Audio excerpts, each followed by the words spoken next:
She packed 37 boxes, signed away 11 years of marriage with a steady hand, and walked out the door without a single tear, because she had promised herself she would not break in front of him. What she never promised was that she wouldn't break at all. Welcome message. Welcome back, my wonderful family and friends. I am Mr. Zaha. Thanks for tuning in today. A kind words from a man who has seen it all. Marriage are not mostly bed of roses. Sometime you need more of. More of what? Can't say. Continue watching, and you will surely know what to do in situations like this. Kindly hit that subscribe button and drop a comment letting me where you're watching from. Tomorrow, I'll be bringing you another exciting story you definitely don't want to miss. So let's get started. The morning Claire Adkins decided to end her marriage, the Texas sky was doing something cruel. It was beautiful. Pale gold light stretched across the suburban Austin skyline like God had taken his time painting it. The kind of morning that made you want to sit on your porch with coffee and believe, genuinely believe, that everything in your life was exactly where it was supposed to be. The oak trees along Ridgemont Drive were still. The sprinklers on the Harmon lawn next door were doing their slow, lazy rotation. A cardinal sat on the mailbox post at the end of the driveway, red as a warning, bright as a dare. Claire stood at the bedroom window and watched all of it with hollow eyes. She had been standing there since 4:47 a.m. She knew the exact time because she had looked at the clock on Marcus's side of the bed, his side, the side that still smelled like his cologne, cedar, and something warm and dishonest, and she had thought, this is the last morning I will ever stand in this room. She had thought it the way you think about a dentist appointment. Necessary. Final. Already decided. The boxes were already packed. 37 of them, brown and taped and stacked in the hallway with a military neatness that had surprised even her. She had started at 9 p.m. the night before, after Marcus left for what he called a late dinner with the Hartwell account.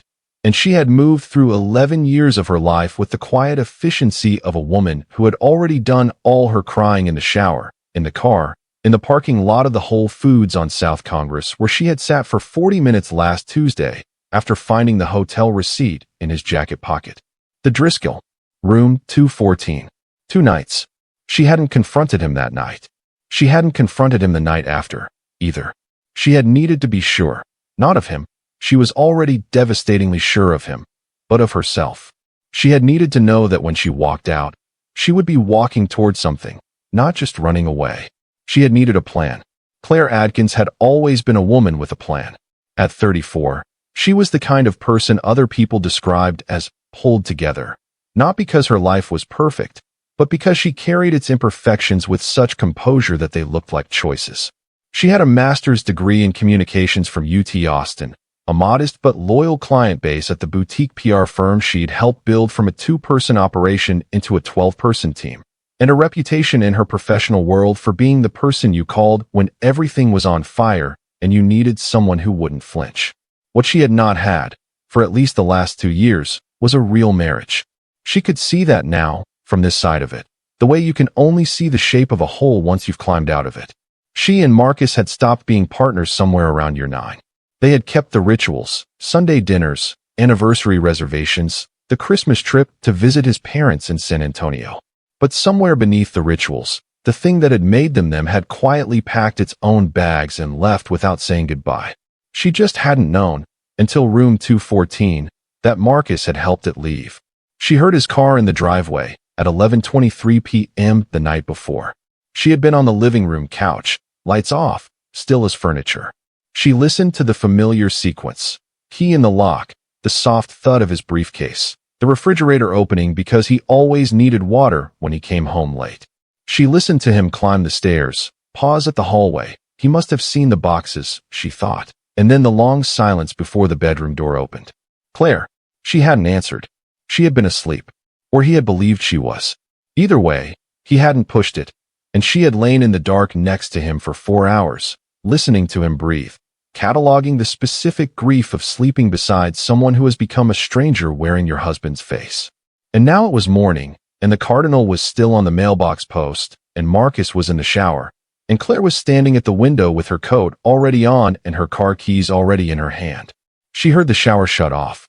She heard him moving around the bathroom, the particular rhythm of him, the sounds she knew better than she knew her own heartbeat.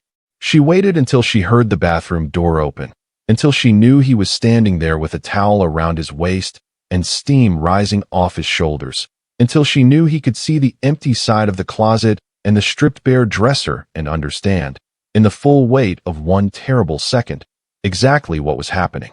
Then she picked up the single envelope she had left on the nightstand.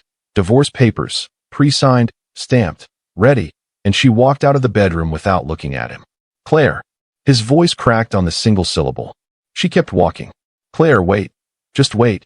Please, let me. She was at the front door. The cardinal flew off the mailbox. She stepped into the gold morning light. Claire. She closed the door behind her. Steady. Clean. Final. She did not look back. Marcus Daniel Adkins stood in the hallway of his own house, dripping and barefoot on the hardwood floor, holding the divorce papers with both hands like they were something that might detonate. He read his wife's signature 3 times. He knew her handwriting the way he knew nothing else in the world, the small, precise loop of the C, the way she crossed her T's with one clean, confident stroke, and seeing it there, on that line, was the single most devastating thing he had ever experienced. More devastating than being caught. More devastating than knowing it was his fault. He had known this was coming. He had known it for 3 months. In the low, sick way you know something you're too cowardly to face. The growing silences at dinner, the careful, polite distance Claire had been keeping, the way she had stopped touching him in the small, unconscious ways that married people touch each other. A hand on the shoulder passing in the kitchen. Feet tangled under a blanket. He had noticed the withdrawal, and he had told himself he was imagining it. And then he had told himself it would pass. And then he had done the single most self-destructive thing a man can do when his marriage is already bleeding. He had done nothing. He sat down on the bottom stair and put his head in his hands. Marcus was 37 years old and, by every external measure, successful. He ran a regional director position at Callaway Financial, a mid-sized investment firm with offices in Austin, Dallas, and Houston. He drove a car that cost more than his parents had made in 3 years. He had owned, a 4-bedroom house in one of Austin's most desirable zip codes, a house he and Claire had bought together, painted together, filled with furniture they had argued about and compromised on and eventually loved. And he had thrown all of it away, not in a single dramatic moment, but in the slow, cowardly accumulation of bad decisions that had begun with loneliness and ended with room 214. He would not call the other woman. He had known. The moment Claire's car pulled out of the driveway, he could hear it through the walls, the specific sound of her leaving, that whatever had been happening with Renee from the Houston office was over. Not because he was noble, because he had finally understood, sitting on that stair in his empty house, exactly what he had been trading. He had been trading Claire for a feeling, and the feeling was already gone. What remained was the wreckage, and the particular silence of a house that has just had all the life walked out of it. If you're already feeling something, drop a comment below, let us know you're here. This story is just getting started. 6 months. That was how long it took Claire Adkins to build a new life from the materials of the old one. 6 months of early mornings and late nights, of protein bars eaten at her desk and phone calls taken in the stairwell, of learning to sleep in the center of a bed instead of one careful side of it. 6 months of becoming, slowly and painfully, and then all at once, someone she actually recognized in the mirror. She had moved to Chicago. The decision had surprised even her. She had options. Her college roommate Dana lived in Nashville. Her sister Brenda had a spare room in Phoenix. Her firm's partner Jeremy had practically begged her to stay in Austin and run the whole operation. But Austin was 11 years of her life pressed into every street corner, every restaurant, every stretch of highway. Austin was the coffee shop where Marcus had proposed. Austin was the hospital where she had spent 36 hours thinking she might be pregnant, and then the long, quiet drive home when she wasn't. Austin was a city that knew her story, and she needed, more than anything, a city that didn't. Chicago didn't know her name. She had taken a senior communications director role at Meridian PR, a sharp, fast-moving firm headquartered in a glass tower on North Michigan Avenue, 3 blocks from Lake Michigan. The salary was better. The work was harder. The winters were brutal in a way that felt almost appropriate, like the city was saying, "You want to start over? Prove it." She proved it. By month 3, she had closed 2 major accounts that the firm had been chasing for over a year. By month 5, her name was on the short list for a VP track that nobody under 40 had ever been considered for. She had found an apartment in Lincoln Park, a clean, high-ceilinged place with tall windows that looked out over the neighborhood's bare winter trees, and she had furnished it with deliberate simplicity, choosing only things she loved, only things that were entirely hers. She did not think about Marcus. Or rather, she thought about him in the same careful, controlled way she thought about other painful things, briefly, deliberately, and only when she had the emotional bandwidth to set it down again afterward. The divorce had been finalized in February, on a Tuesday, during her lunch break. She had signed the final documents at a FedEx office on Wabash Avenue, between a mediocre sandwich and a 2 p.m. client call. She had told no one.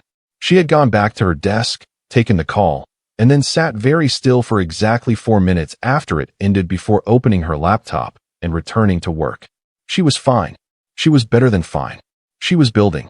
And then, on a Tuesday morning in early April, because fate has always had impeccable and terrible timing, Claire Adkins walked into the lobby of 340 North Michigan Avenue and rode the elevator to the 14th floor and sat down in the Meridian PR conference room for the 9 a.m. all-staff briefing. And her managing director, Paula Hendricks, slid a new client brief across the table and said, "Our biggest acquisition of the quarter. This one's going to require serious relationship management. I want you leading it, Claire." Claire picked up the brief. The company was called Callaway Financial. The new Chicago regional director, recently transferred from the Austin office, was named Marcus D. Adkins. The folder slid from her fingers before she could stop it. Papers scattered across the conference table, a slow, dramatic fan of white pages, and every set of eyes in the room turned toward her. Claire felt the heat rise to her face, the specific, unforgiving heat of a public moment you cannot take back. "Sorry," she said. Her voice was even. Years of crisis communications had given her a voice that could be even when the rest of her was in freefall. My hand slipped. She gathered the papers. She straightened them. She set the folder on the table in front of her with both hands, the way you set something down that you're not sure you can pick back up. Paula was watching her with the particular attention of a woman who noticed everything. "You've gone pale. You know this company." "I know of them," Claire said carefully. "Austin-based investment firm. Solid regional presence. Good reputation." Paula nodded, satisfied. "Exactly. And they're expanding aggressively into the Chicago market. New office, new director, and they need a PR partner who can help them build their brand identity up here from scratch. Ground floor opportunity." She smiled. "I told them we had exactly the right person." The right person sat very still and thought about the cardinal on the mailbox post. She thought about 37 boxes and a signed envelope and a door closing behind her on a gold April morning exactly 1 year ago. She thought about the 4 minutes she had sat still in her office in February, and the 11 years before that, and the specific weight of Marcus's voice cracking on her name in the hallway. Then she thought about the VP track. She thought about what she had built in 6 months in this city that didn't know her name. She thought about the woman she was becoming, the one she could see clearly now, and she asked herself whether that woman ran from hard things. The answer, she already knew, was no. "Send me the full intake packet," she said. "I'll have a preliminary strategy framework on your desk by Thursday." She called her best friend Dominique from the elevator on the way down to the lobby at lunch. Dominique Walker had been Claire's closest friend since their freshman orientation at UT, and she was the only person in the world who could say exactly what she thought to Claire without Claire hanging up the phone. She was currently living in Dallas, working as a pediatric nurse, and possessed of an emotional intelligence so precise it was almost aggressive. "He's here," Claire said, the moment Dominique picked up. "In Chicago. He's a client." A pause. Then, "Marcus. His firm just signed with Meridian. I'm the lead." Another pause, longer this time. Claire could hear the particular quality of Dominique's silence, the silence of someone choosing their words with surgical care. "Okay," Dominique said finally. "How are you?" "I'm fine." "Claire," I said. You called me from an elevator at noon on a Tuesday. You're not fine." Claire leaned against the elevator wall and closed her eyes. The floors ticked past. The city waited below her, huge and indifferent and beautiful. "I don't know what to do," she admitted. It cost her something to say it. She was not, by nature or by practice, someone who admitted not knowing. "Yes, you do," Dominique said. "You do it, and you do it professionally, and you don't let him see a single crack. And then you call me every night and fall apart with me instead. Because that's what I'm here for. Claire almost smiled. Almost. That's your advice? Just do it anyway. My advice, Dominique said, is that you didn't move to a city you'd never lived in and build yourself back from nothing to let Marcus Adkins be the reason you step back from a single thing you've worked for. You hear me? The elevator opened into the lobby. Claire stepped out into the marble and glass and the distant, muffled roar of Michigan Avenue beyond the revolving door. I hear you, she said. Marcus arrived in Chicago on a Wednesday. He had known about the transfer for 2 months, had requested it, actually, which was a thing he hadn't told anyone, not even his mother. After Claire left, he had spent 6 months in the Austin house trying to make it feel like a home and failing at it completely. Every room was an inventory of her absence. The kitchen where she used to make coffee at 6 a.m., still half asleep, leaning against the counter with her eyes closed. The back porch where they used to sit on Friday evenings in the summer. The particular patch of the living room floor where she used to do her Sunday yoga, the mat rolled out with that precise, self-contained morning energy she had. He had sold the house in November. He had moved into a corporate apartment in downtown Austin and told himself it was temporary. He had thrown himself into work the way a drowning man throws himself at a piece of wreckage, not because it would save him, but because the alternative was sinking. He had not called Renee. He had not dated anyone. He had not done much of anything except work and, in the hours when he couldn't sleep, which were most of them, think about the shape of 11 years and how a man could stand inside something that large and still somehow not see it clearly until it was gone. The Chicago transfer was a lifeline he had built for himself. New city, new office, new chance to be someone who made better choices. He had told himself it was professional strategy. He had almost believed it. He found the apartment his company had arranged, a furnished 2-bedroom in the Gold Coast, high up enough to see the lake. And he stood at the window on his first night and watched the city lights ripple across the water, and he thought about Claire, which he always did, eventually, at the end of every day, like a debt he could neither pay nor stop owing. He had heard, through the quiet channels that connected their mutual professional world, that she was in Chicago. He had heard it 3 weeks before the transfer was confirmed, and he had told himself it was irrelevant, and he had signed the transfer papers 2 days later. He was a man who had lost the right to be honest about his own motivations, but he was trying, slowly, imperfectly, the way people try when they have run out of excuses, to at least be honest with himself. He didn't know if he wanted a second chance. He didn't know if he deserved one. He knew only that he was not finished with the understanding of what he had done and what it had cost, and that some part of him believed, foolishly, stubbornly, with no rational basis whatsoever, that the accounting wasn't complete yet, that there was still something left to be said. He just didn't know if Claire would ever be willing to hear it. The first meeting was scheduled for a Thursday morning. 10 a.m. Callaway Financial's temporary Chicago office space, a sleek, borrowed suite on the 22nd floor of a building on East Wacker Drive, 2 miles from Meridian's offices and approximately 1 universe away from the suburban Austin kitchen where Claire used to drink her coffee with her eyes closed.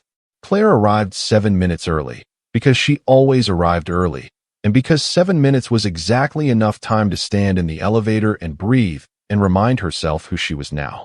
She was a senior communications director on a VP track. She was the woman who had packed 37 boxes with her own hands and driven herself to a city that didn't know her and built something real there. She was composed and professional and entirely, completely in control. The elevator opened.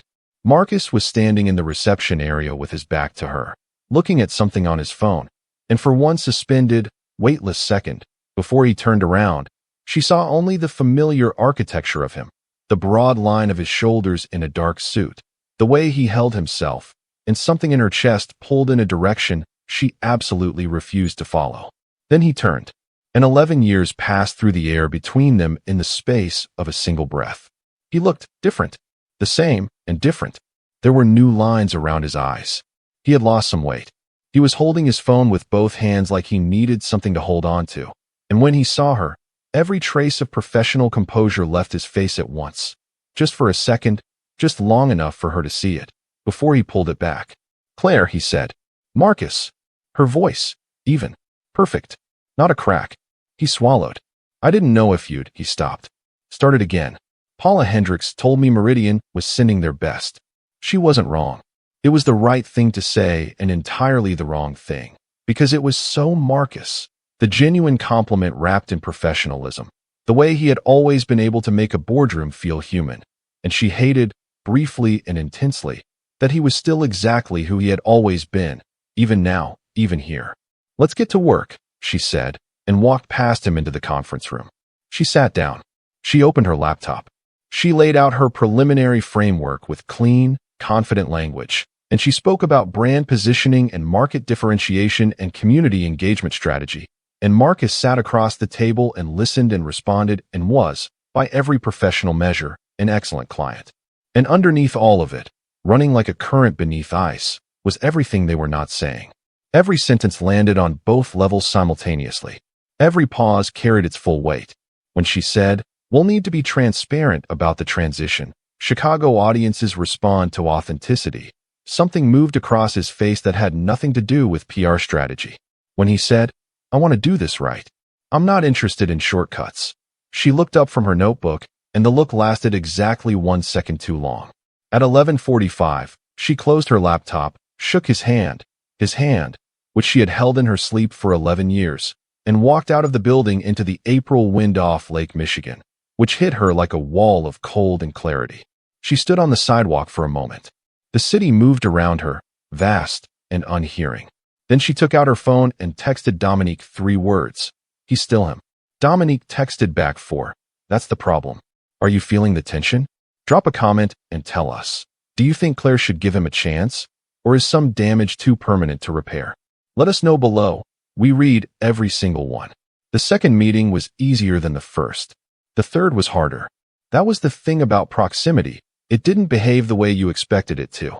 Claire had anticipated that working with Marcus would be a slow desensitization, like allergy shots, each exposure building a little more immunity until she could sit across a conference table from him and feel absolutely nothing beyond the clean, functional distance of professionalism.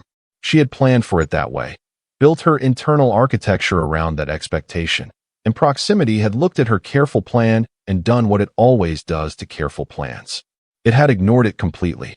By the fourth meeting, a working lunch at a neutral restaurant on Randolph Street that Paula had suggested and Claire had agreed to without thinking through the implications of the word lunch, she had developed what she could only describe as a heightened awareness of him.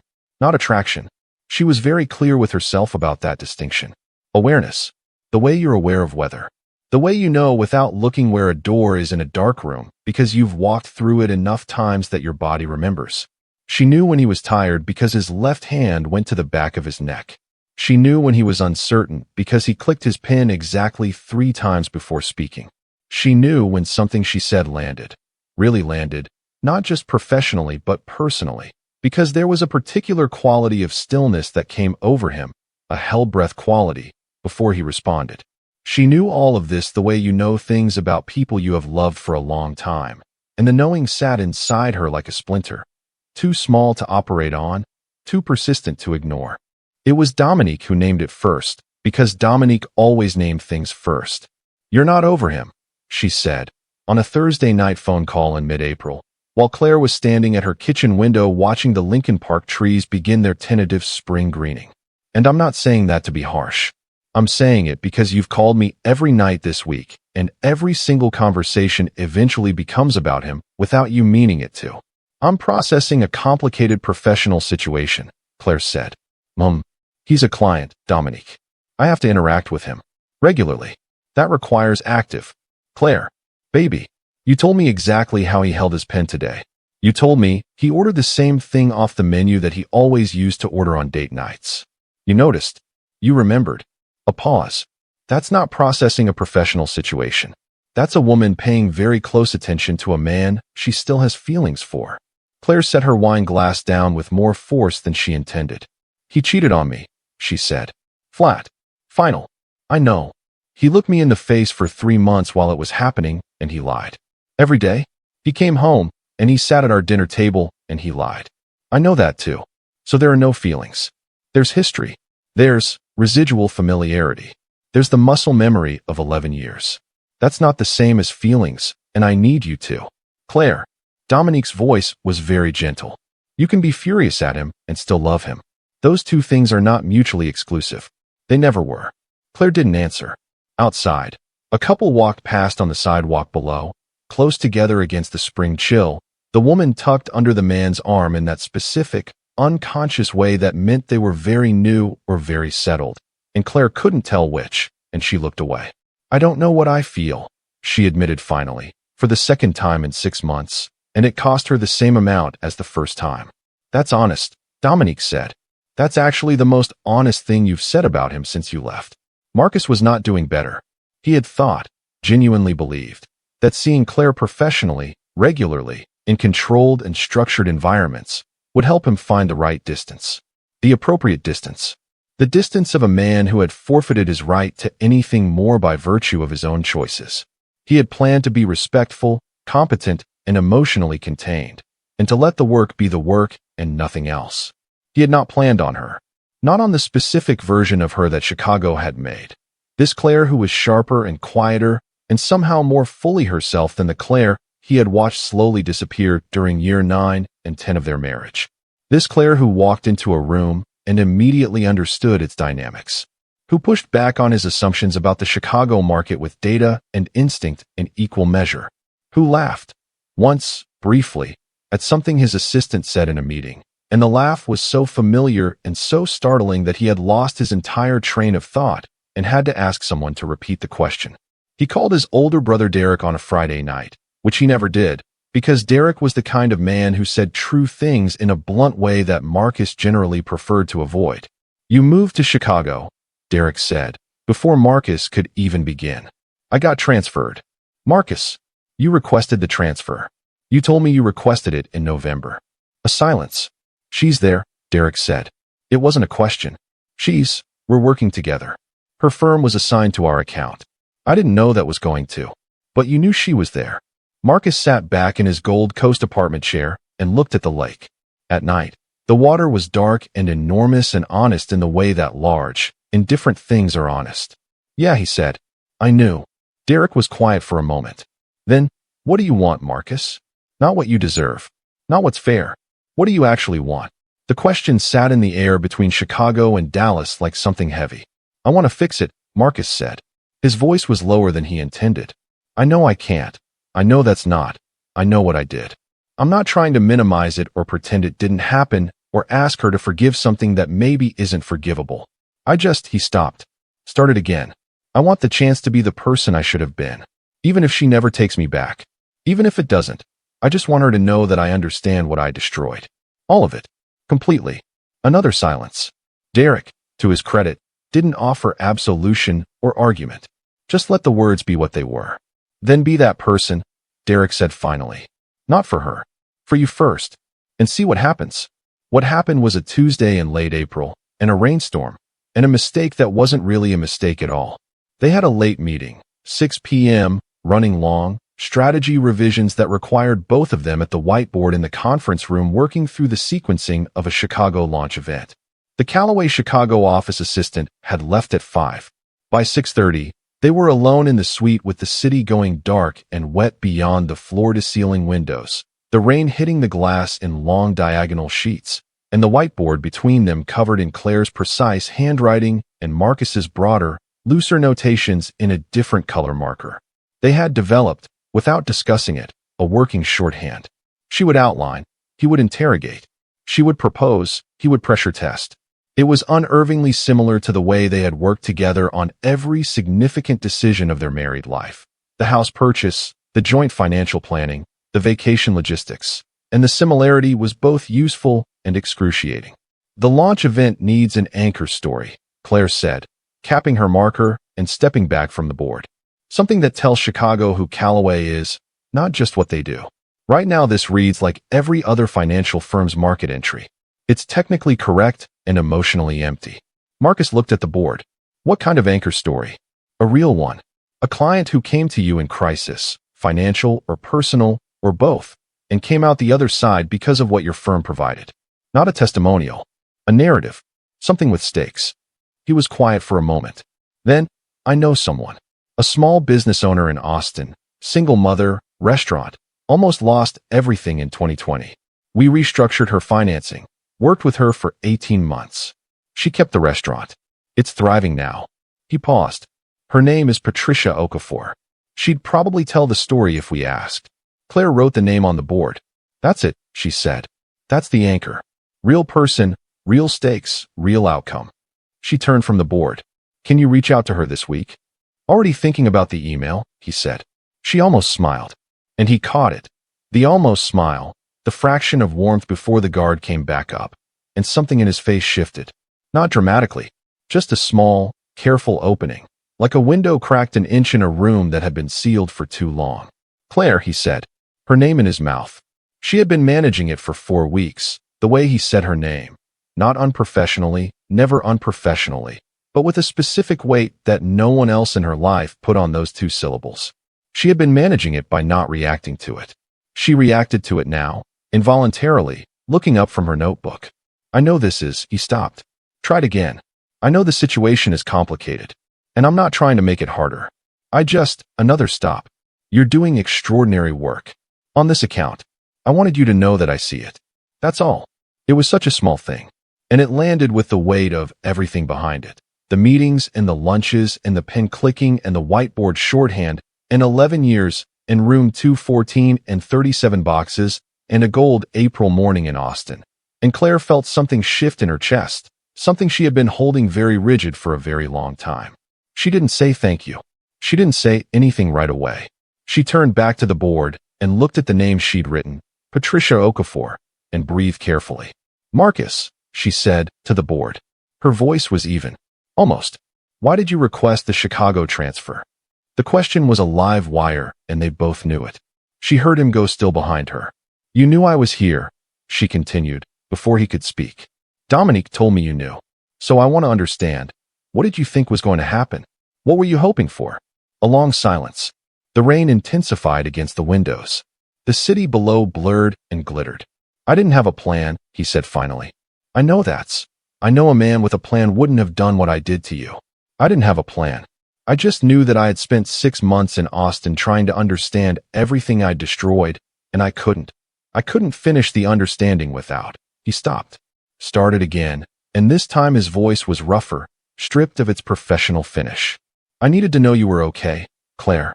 I needed to see, with my own eyes, that what I didn't, that you were still you. Still building. Still, he exhaled. You are. You're more you than you were when I had you. And I know I don't have the right to find comfort in that, but I do. I'm sorry. I find comfort in it anyway. She turned around. He was standing on the other side of the conference table, hands at his sides, no armor left anywhere on him.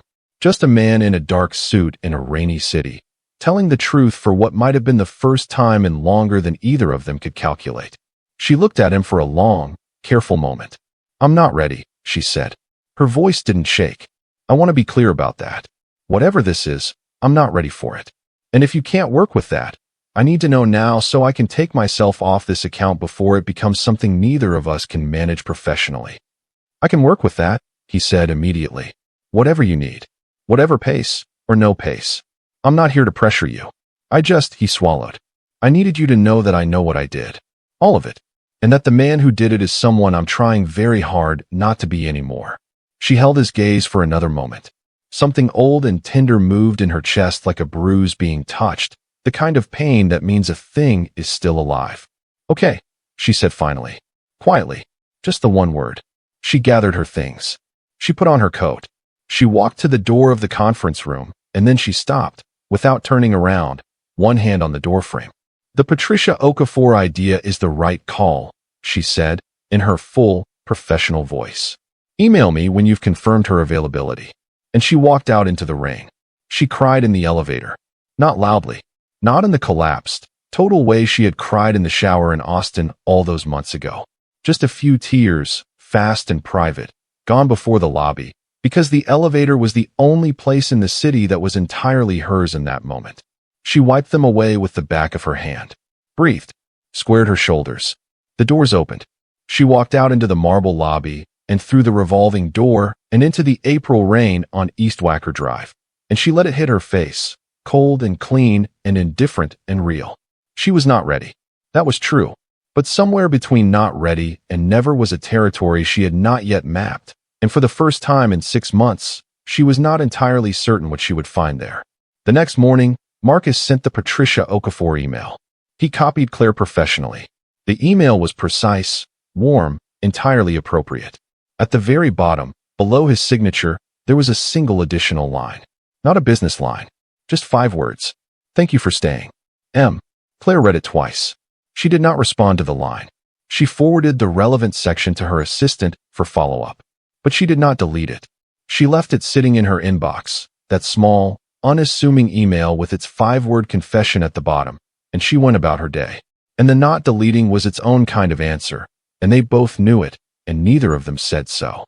We need to know, are you rooting for them to find their way back, or do you think Claire should hold her ground? Drop a comment right now and tell us where you stand. Your responses might just shape how you feel about what comes next. The Callaway Chicago launch event was scheduled for the first Friday in May. Claire had built it from nothing into something genuinely beautiful. A hosted evening at the Chicago Cultural Center on Michigan Avenue, warm and intimate against that grand architectural backdrop, centered entirely around Patricia Okafor's story. Patricia had flown in from Austin, a small, composed woman in her 50s with natural gray locks and a laugh that filled whatever room she was in, and she had told her story with the kind of unadorned honesty that no PR team could manufacture or improve upon. The room had been moved. Claire could feel it. She stood near the back during Patricia's remarks, tablet in hand, monitoring the room the way she always monitored rooms, tracking energy, reading faces, adjusting the invisible levers of atmosphere that most people never noticed being adjusted, and she was aware, without looking directly, that Marcus was standing 15 feet to her left, doing something she had never once seen him do at a professional event. He was not working the room. He was just listening. His arms were loose at his sides. His phone was in his pocket. He was watching Patricia speak with an expression Claire could only describe as quietly accountable, like a man sitting with the full weight of something he had done and not flinching from it. Patricia was saying, the thing about crisis is that it shows you who's actually in your corner, not who says they are, who actually shows up. Claire looked at the floor. The event ended at 9. The guests filtered out into the warm May evening, and the catering team began their quiet dismantling of the room, and Claire was standing near the entrance going through her post-event checklist when Marcus appeared at her side. It was perfect, he said. Patricia was perfect, Claire corrected. We just built her the right stage. That's the job, he said. And you did it better than anyone I've ever worked with. She closed her tablet cover. Marcus, I know, he said quickly. I'm not. This isn't a professional moment, and I know you've asked me to respect the line. I'm going to ask you for 10 minutes. Not as a client. Just as, he stopped. Just as someone who has been trying to say something for 6 months and keeps running out of courage at the last second. She looked at him directly. He met it. 10 minutes, she said. They walked to Millennium Park because it was close and open and neither of them had suggested it. They had simply both moved in that direction as if the city remembered where they used to go when they needed neutral ground, which was nowhere, because they had never shared this city, but the body invents its familiar places when the heart needs them. They stopped near the fountain. The city rose around them, indifferent and lit. Marcus turned to face her. I had a daughter, he said. Claire went absolutely still. Before you. Before us. His voice was low and controlled, but only technically. Beneath the control was something enormous and barely contained. I was 24. Her mother and I weren't together, weren't going to be. Her name was Lily. She lived 11 days. He paused, breathed. I never told you. I don't fully understand why I never told you, except that I had buried it so completely that talking about it felt like opening something that couldn't be closed again. So I didn't. Claire said nothing. The fountain moved beside them in the dark. When things started getting hard between us, year 8, 9, I didn't know how to tell you what was happening inside me. I didn't have the language for it. I had spent so long not talking about the things that hurt that I had lost the ability to do it entirely. And instead of learning, instead of coming to you, I found the worst possible substitute for intimacy. His jaw tightened. I found someone who didn't know me, who didn't need anything real from me. And I told myself it was just distance, just a gap I was filling. And the entire time I knew, somewhere underneath all of it, that I was burning down the only real thing I had ever built. His voice broke on the last word. He didn't try to recover it. I'm not telling you this as an excuse. There is no excuse. I'm telling you because you deserve to know all of it. Not just the thing I did, but the broken reasoning behind it, the cowardice, the grief I never processed that turned into a wall I built between us without ever telling you the wall was there. He looked at her. You couldn't fight something I never showed you. And I let you spend 11 years married to a man who was only showing you part of himself. And I'm sorry, Claire. I am profoundly, completely, irreversibly sorry. The city hummed around them. Claire felt the tears before she was aware of deciding to cry. They came from somewhere below the composed, strategic, carefully constructed version of herself she had been living inside for 6 months, from the place where she had put all the things she couldn't afford to feel while she was busy surviving. She thought about Lily. 11 days. A 24-year-old Marcus, alone with something that enormous, with no idea how to carry it, carrying it badly for 13 years. She thought about the wall she had sensed but never been able to name. She thought about the difference between a man who betrays you and a man who breaks, and how sometimes the two look identical from the outside, and how the distinction didn't erase the damage, but it changed its shape. You should have told me, she said. Her voice was barely above a whisper. I know. I would have helped you carry it. I know that now. He closed his eyes briefly. I knew it then too. That was the worst part. She looked at him for a long moment, at this man she had loved and mourned and carefully folded away into the past, and felt the specific vertigo of a story you thought was over-revealing that it had more pages. I'm not saying yes to anything tonight, she said. I need you to understand that clearly. I understand. I'm saying, she paused, finding the right words with the same precision she brought to everything. I'm saying that I hear you. All of it. And I'm not walking away from this conversation the way I walked away from every other one. Marcus opened his eyes. She looked like the woman he had failed and the woman she had become simultaneously, a double exposure of grief and grace. And he understood, standing there in the Chicago night, that whatever came next, the accounting was finally, fully complete. He had told the truth. All of it. And she had stayed to hear it. For tonight, that was everything. What just happened at that fountain? Did it change everything for you? Drop a comment below and tell us. Does Marcus deserve a second chance after what he revealed tonight? We genuinely want to know what you think. 3 weeks passed after the fountain. Claire let them pass deliberately, the way she did most things, with intention, with space, with the quiet discipline of a woman who had learned, at considerable cost, the difference between a feeling and a decision. She went to work. She ran the Callaway account with the same clean professionalism she had maintained from the beginning. She had Tuesday calls with Marcus that were entirely appropriate and Thursday strategy sessions that were entirely productive, and not once did either of them reference the May evening at Millennium Park. But something had shifted in the atmosphere between them. Something had been set down that had been carried too long, and the air where it used to hang was different now, lighter, and also more honest, the way a room feels after a window has finally been opened. She talked to Dominique every night, still. You're stalling, Dominique told her, on a Wednesday in late May, with the particular directness of a woman who loved her too much to be gentle about it. I'm processing. You've been processing for a year. Some things require a year. Claire. A pause. What are you actually afraid of? The question sat with her longer than she expected. She was at her kitchen window again. It had become her thinking place. That window, the Lincoln Park trees fully green now, the neighborhood alive with the specific warm energy of a Chicago spring finally arriving after a long winter, and she held the question carefully, the way you hold something you've been avoiding picking up. What was she afraid of? Not of him. Not anymore. The man at the fountain had dismantled the last version of Marcus she'd been protecting herself against. The smooth, sealed, half-present husband who had kept his grief in a locked room and his honesty on a short leash. That man had been replaced, or perhaps revealed to have always coexisted, with something rawer and more real.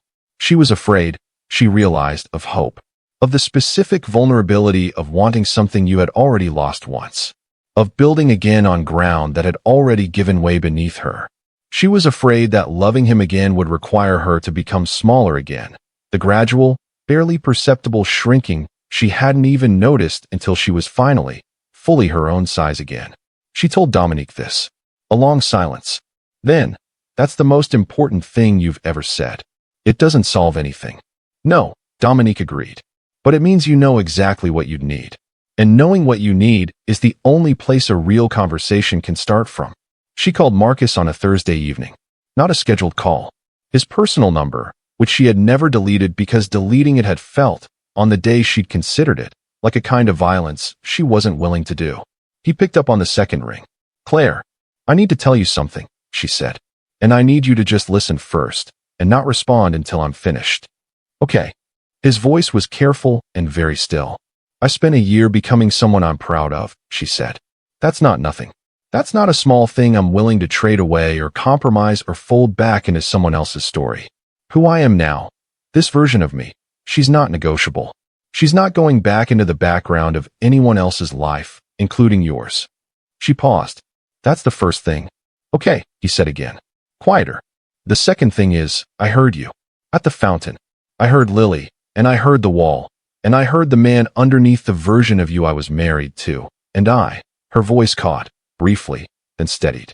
"I have spent 3 weeks being angry about that, too. Not just about the betrayal. About the fact that you kept yourself from me for 11 years and let me love a partial version of you and never once gave me the chance to love the whole one." She breathed. "That's a separate grief, and it's real, and I need you to know that I'm carrying it." "I know," he said. His voice was rough. "I know, and I'm sorry. I'm not finished." A small pause. "The third thing is, I don't want to be done with you. I've tried. I've been very disciplined about trying. And the trying keeps running up against the fact that you are still, underneath everything, the person I know best in the world.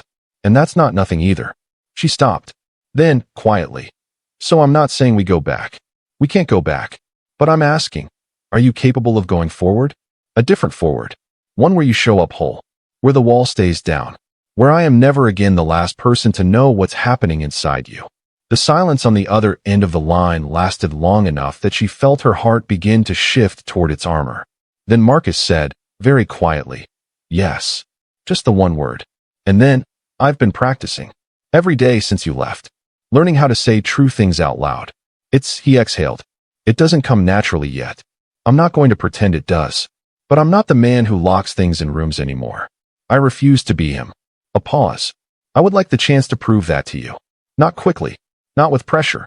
On whatever timeline you need, or no timeline at all. Yes. Yes to forward. Yes to whole. Yes to all of it. Claire, if you'll let me." She closed her eyes at her window. The Lincoln Park trees moved in the evening breeze, green and easy and fully themselves. "Okay," she said. The same word she had said at the fountain. But different now. Fuller, less provisional, carrying more of her weight behind it. "Okay," he repeated. And she could hear, through the single word, a man exhaling something he had been holding for a very long time. They had dinner the following Saturday. Not a work dinner. Not a strategy session. Just dinner. A small Italian place in River North that neither of them had history with. A neutral table in a city that was slowly, incrementally, becoming theirs. It was not a movie reconciliation. There was no dramatic declaration across the table, no sweeping moment of absolution. What there was instead was something quieter and more durable. Two people talking. Really talking. The way they had never quite managed to talk when they were married. When the rituals had substituted for the rawness and the comfort had quietly replaced the honesty. He told her more about Lily. The details he had never told anyone. The 11 days. The tiny hospital bracelet. The 24-year-old version of himself sitting in a parking lot in San Antonio, not knowing how to drive home. She listened without fixing it. Without offering comfort that would have minimized it, just holding the weight of it with him the way you hold weight with someone you love. She told him about the 4 minutes in her office in February, after signing the final papers. About the protein bars at her desk, and the stairwell phone calls, and the particular loneliness of building something in a city that didn't know your name. She told him about the VP track, and what it meant to her, not as a career milestone, but as evidence that she existed fully and capably on her own terms. He listened the same way she had. Completely. Without agenda. The restaurant emptied slowly around them. The candle between them burned low. Outside, Chicago moved in its enormous, indifferent, beautiful way. The lake somewhere in the dark beyond the buildings. The city lit against the sky. "I want to do this right," Marcus said, as they waited for the check. It was the same thing he had said in the first meeting. "I'm not interested in shortcuts." And she recognized it now as something he had meant on both levels even then. Whatever this is. Whatever pace. I want to do it right. Then here's what right looks like, Claire said. She looked at him steadily across the candlelight. Therapy. Both of us, separately. You for the grief you never processed. Me for the trust one need to rebuild. And then, eventually, together, if that's where it goes. She paused. Honesty without prompting. Not just when you're at a fountain and out of options. Daily. Chosen. Another pause. And my career is mine. My identity is mine. You are a chapter in my story, Marcus, not the whole book. That has to be understood completely. He nodded. Not a capitulation, a recognition. Understood. Completely. A small pause. For what it's worth, I fell in love with the whole book. I was just too small, for too long, to tell you that. Something warm moved through her chest. She let it. Okay, she said, for the third time. And this time the word was a door opening, not just a window cracked, wide and deliberate, and entirely on her terms. 6 months later, Claire Adkins made VP. Paula Hendricks announced it at the all-staff meeting on a Tuesday morning, and the room applauded, and Claire stood at the front of the conference room, the same room where she had dropped a folder of papers 6 months before and felt the world tilt on its axis, and accepted it with the steady, composed grace of a woman who had earned every single syllable of her own success. Marcus sent her flowers. White peonies, her favorite, a fact he had remembered and a choice he had made without prompting. The card said only, the whole book. Always. M. She put the card in her desk drawer. Not hidden. Just kept. They were still building. Slowly, without shortcuts. On ground they were clearing together. The old wreckage moved aside stone by stone. New foundation laid with the painstaking care that only people who have lost something and chosen to return to it truly understand. It was not the marriage they had. It was something harder won and more honest. A relationship built by two people who had both, in their different ways, gone through the fire of their own worst selves and come out the other side knowing exactly what they were made of. She still lived in her Lincoln Park apartment. The tall windows, the bare trees now leafy and full. She still ran her mornings alone, still held her career with both hands, still called Dominique every other night. But sometimes, on Saturday evenings or Sunday mornings or late weeknights when the work ran long, Marcus was there, present in the full way. No locked rooms, no partial versions. Just him, showing up whole, the way she had asked, the way he had promised, the way he was learning, day by day, to be. And Claire, for the first time in a long time, was not managing her heart like a crisis. She was just living in it. That, she had decided, was the bravest thing she had ever done. And there it is, the whole story. Tell us in the comments. Did Claire make the right choice? Would you have taken him back? What was the moment that got you the most? We read every single comment, and we want to hear from you. Drop yours below right now. Thank you so much for watching my story all the way to the end. Your support means everything. Don't forget to subscribe to my channel and drop a comment below. I'd love to hear your thoughts.